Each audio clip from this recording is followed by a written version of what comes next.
Turut. Indonesia. Sebab apa Malaysia nak sangat perang dengan Indonesia? Antara satu faktor, Indonesia ni negara dia besar. Negara dia pula ada macam-macam bangsa. Jadi di dalam Indonesia tu banyak bangsa yang telah digalakkan dalam sejarah, macam orang Aceh, orang Sumatera, orang Batak, orang Dayak, orang Bugis. Macam-macam bangsa ada kat Endon tu. Indonesia, semasa kita melihat di Lebanon, negara mana yang paling penakut? Indonesia lah negara paling penakut. Indonesia lah satu-satunya tentera yang mengibarkan bendera putih. Tidak ada negara lain yang sanggup untuk mengibarkan bendera putih seperti bangsa yang paling penakut ni, Indonesia. Bukan saja mereka, askar PBB mereka surrender kepada Israel. Israel pun terkejut lah, dan Israel cakap, "Woi, Endon, berambus kau dari sini." Bayangkan Israel cakap dalam bahasa Inggeris, ini adalah perang di Papua. Bukti bahawa Indonesia ni sangat lemah. Bayangkan dengan Papua, orang kampung pakai senjata tahun 50-60 boleh menang. Anda tahu tak sekarang ni Papua berjaya, rakyat mereka 99% tolak Indonesia. Cuma askar Indonesia je jaga telaga minyak. Rakyat Papua memang tak sokong langsung Indonesia. Papua kata Endon Dash ni, Jawa Dash ni bangsa pencuri, penakut, penipu. Mereka telah lihat kejayaan merdeka Timor Leste. Mereka telah lihat bagaimana OPM telah menang. OPM ini ada sokongan daripada negara seperti Australia, New Zealand, dan yang paling rahsia kita lah. Tapi Malaysia diam-diam je. Kita memang nak OPM ni menang, sebab OPM ni akan dapat memecahkan Indonesia menjadi negara asal dia, iaitu Pulau Jawa Dash. Israel terkejut sangat lah masa dia bertempur. Dia kata negara ni, saya pun terkejut lah dia lihat askar Indonesia.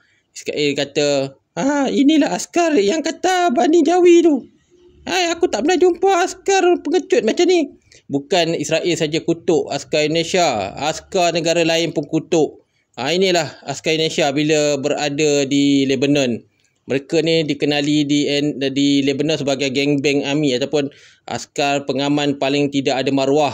Kerana satu-satunya negara yang mengibarkan bendera putih dalam misi PBB adalah Indonesia. Gangbang army ni memang penakut. Misi PBB mereka minta kawasan yang mustahil untuk bertempur. Contohnya Indonesia minta di kawasan yang dekat dengan sepadan. Bukan tu saja, kebanyakan pegawai PBB pun tension dengan Indonesia ni. Satu antara sebab dia kurang ajar. Lepas tu dia suka sembang Indonesia negara besar, negara kuat. Tapi bila bagi misi PBB dia lari. Ini adalah tentera Indonesia semasa misi pengaman PBB. Kamu punya askar kenapa lari? Tak ada maruah kah? Sedangkan jeneral mereka pun takut nak tegur askar Endon. Tentera Lebanon dengan selambanya. Sound kata dua, "Kamu kalau nak datang sini jangan kibal bendera putih babi." Indonesia dia negara dia rakyat sama dengan Amerika.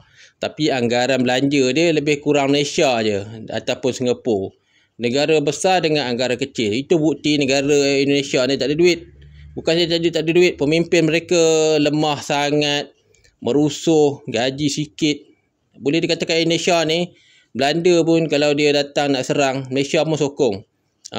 Bendera dia ditiru bendera Malaysia. Lepas tu dia ambil budaya Malaysia. Dia tak ada budaya Tahun 1945 giveaway. Sebenarnya kemerdekaan Indonesia bukannya daripada Jepun. Giveaway daripada Netherlands. Keturunan babu mereka ni satu bangsa yang pengecut, sangat malas dan juga suka mencuri lah. Banyaklah senjata-senjata askar Malaysia, baju-baju telah dicuri oleh askar Indonesia sebab mereka nak kita punya Malaysia punya lambang tu kan. Sebab mereka ni paling bodoh kat Asia. Dia malu lah kan. Sebab design pakaian askar Endon pun dah lihat lah. Macam perang zaman dunia pertama, bukan dunia kedua. Paling bodoh Asia, paling belagak, paling kuat mencuri. Ekonomi pun gagal, otak lemah, bodoh, cakap besar. Inilah contoh Indonesia Army. Cakap besar, pakai meriam buluh. Memanglah kalau kita perang dengan Indonesia, dalam berapa jam saja Indonesia akan tumbang. Itu Dah sebab banyak negara seperti FTVA mengancam Indonesia. Malaysia pun tahu Endon ni tahun 60-an dia surrender dan akhirnya Malaysia menang.